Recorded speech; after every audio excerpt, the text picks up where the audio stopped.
হিজরি বর্ষপঞ্জির সফর মাসের শেষ বুধবার আজ। দিনটি মুসলিম বিশ্বে আখিরি চাহার সোমবার নামে পরিচিত। আখিরি অর্থ শেষ এবং চাহার সোমবা ফার্সি শব্দ, যার অর্থ বুধবার।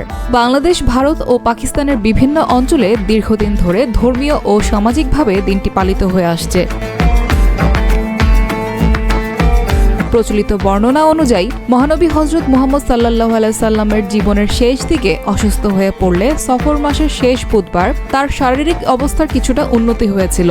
এই বর্ণনাকে কেন্দ্র করেই আখিরি চাহার সোমবার প্রচলন হয়েছে বলে জানা যায়। তবে এ বিষয়ে ঐতিহাসিক ও ধর্মীয় বর্ণনার নির্ভরযোগ্যতা নিয়ে আলেমদের মধ্যে মতপার্থক্য রয়েছে। এ উপলক্ষে দেশের বিভিন্ন স্থানে মুসল্লিরা নফল নামাজ, দোয়া ও দান সাদকার মতো ইবাদত করেন।